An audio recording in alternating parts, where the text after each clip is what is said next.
Olá, amigos do canal Geomasa, como é que vocês estão? Tudo bem? Tudo tranquilos?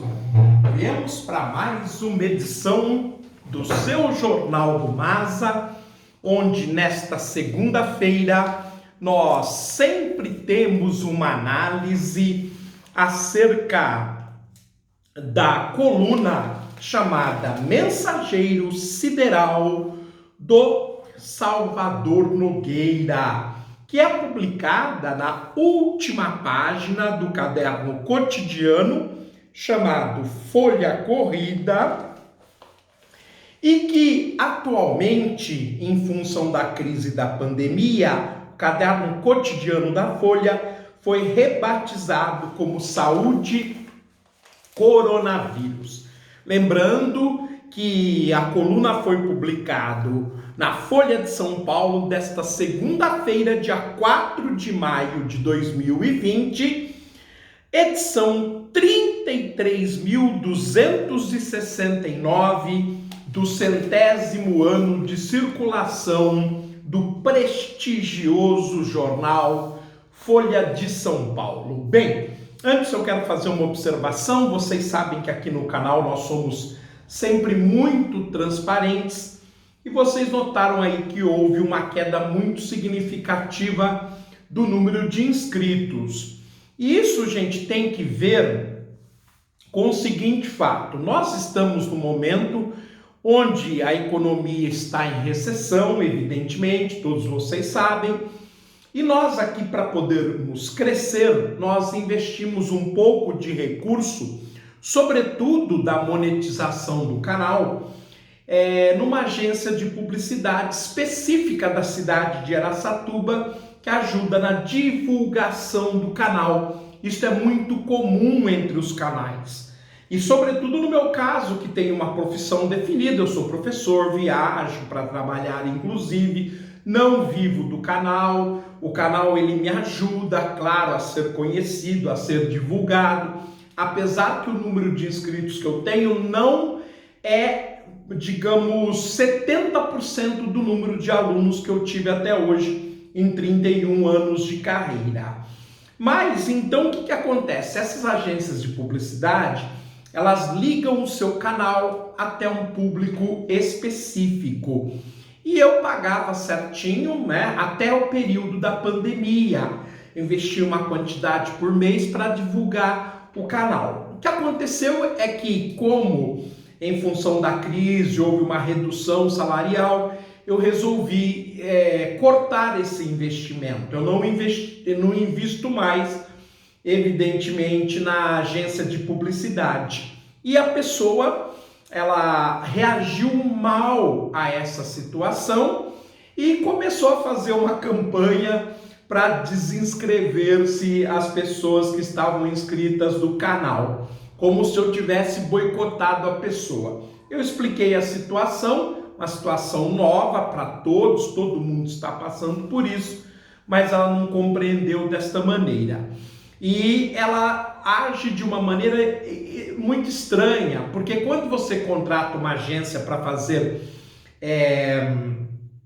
a contratação, a facção de matrículas para uma escola, essa agência ela ganha com os alunos matriculados. Daí para frente, esses alunos pertencem à escola e quem se resolve com eles financeiramente não é a agência de matrículas e sim a escola.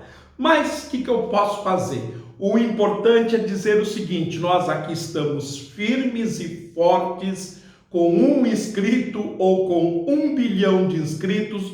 Nós vamos continuar a produzir os nossos vídeos de qualidade dentro das nossas possibilidades, dentro do tempo que nós temos disponível para fazer essa atividade, e vida que segue tranquilamente. Se eu tiver só 1 inscrito ou 1 bilhão, nós vamos continuar a postar aí. Hoje nós estamos postando 3 vídeos por dia, pode ser que a gente poste mais, isso não tem problema nenhum.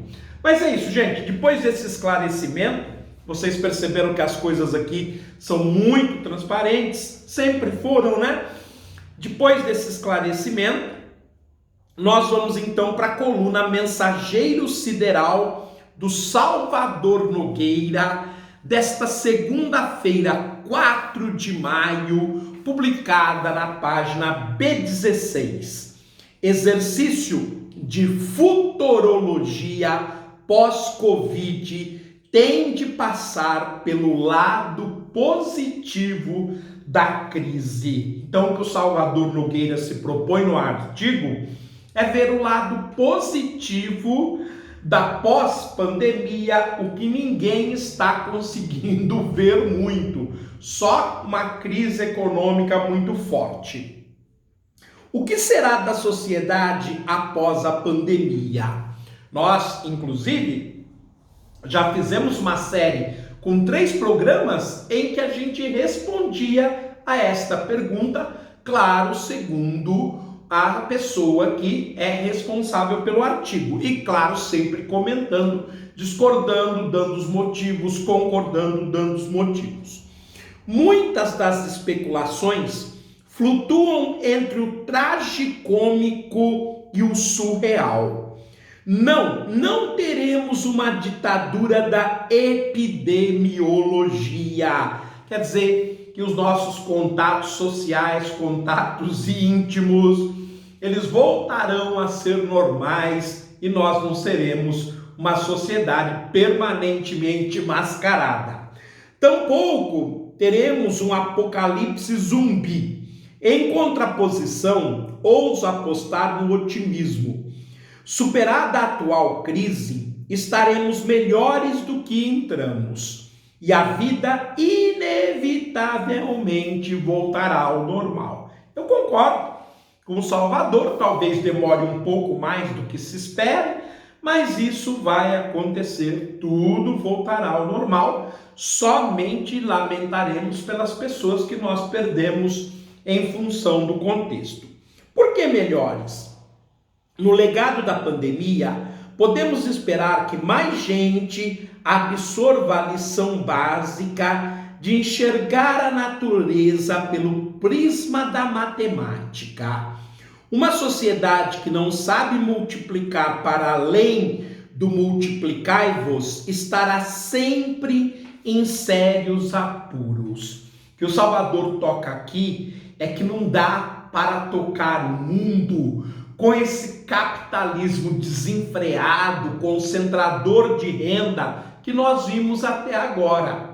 Vimos então que esse capitalismo, como é o caso dos Estados Unidos, onde ele é praticado, e por ser praticado não existe um regime único de saúde como o SUS no Brasil, o regime social de saúde, simplesmente os Estados Unidos é o país que mais perdeu e mais perderá com esta situação. Espero que os agentes públicos tenham uma memória socioimunológica de ao menos algumas décadas com uma pauta de ação e cooperação local, nacional e global em caso de surgirem novas emergências. Então, o que ele quer dizer é que estamos atravessando esta crise, mas que precisamos aprender com ela, refletir, rever o que deu errado para que não vivamos mais a situação semelhante à atual. Também podemos imaginar que mais estados sairão com o entendimento de que a conta dos impactos sociais e econômicas é deles. Ninguém paga imposto para, na hora do aperto, ouvir lamento. Você quer que eu faça o quê? É para essas horas que o Estado existe. E aqui ele critica profundamente aqueles que pregam um neoliberalismo sem limite e, claro, as reações do presidente brasileiro Jair Bolsonaro em relação à pandemia. E haverá ganhos tecnológicos? Ah, sem dúvida. Nos últimos meses, cientistas e técnicos têm apresentado desde lâmpadas germicidas mais eficientes a desinfetantes de longa duração, passando por respiradores de baixo custo.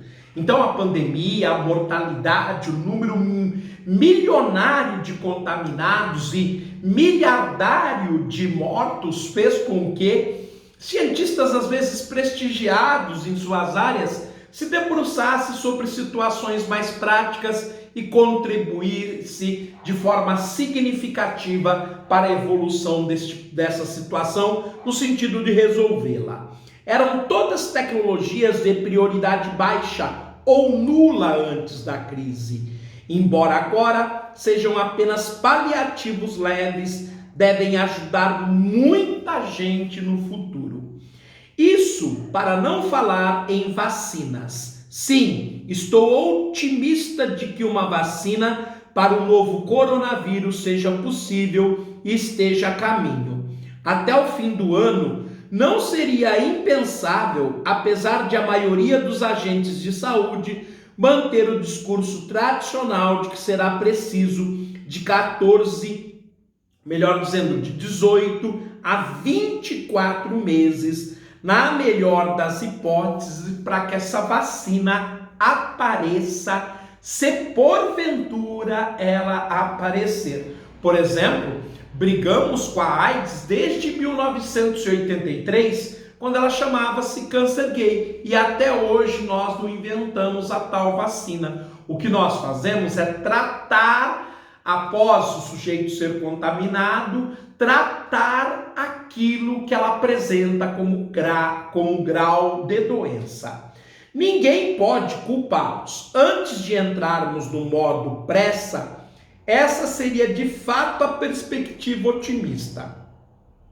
A vacina pode não vir, claro, mas ainda assim as tecnologias criadas e testadas hoje para tentar fazer frente à Covid-19, bem como a ampliação do parque industrial para a produção em massa, beneficiarão tratamentos futuros. De novo, antes da pandemia, vacinas avançadas eram vistas como prioridade baixa e risco alto. Agora, investimentos de bilhões se tornaram modestos quando comparadas à desgraça econômica.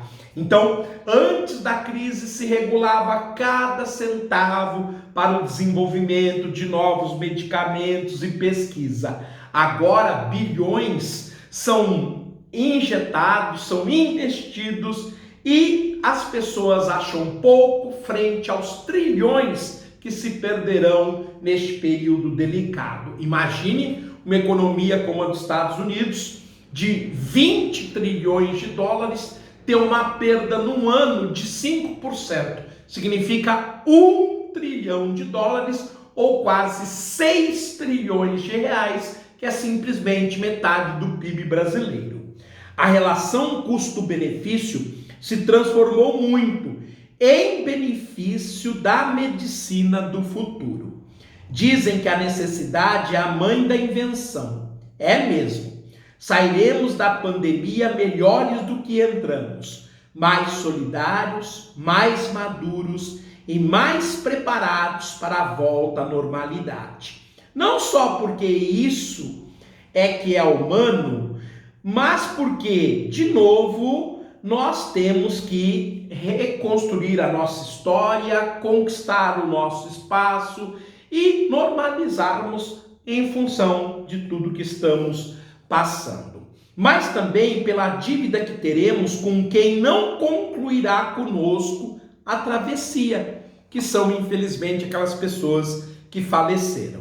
Zelemos hoje pelo presente, fazendo o nosso melhor, e o futuro se encarrega de si mesmo. Então, com essa mensagem bastante otimista, bastante reflexiva e importante, o Salvador Nogueira encerra a coluna e nós encerramos mais uma edição do Jornal do Maza. Não se esqueçam de nos prestigiar, de acompanhar o canal. Um forte abraço, fiquem bem, tudo de bom.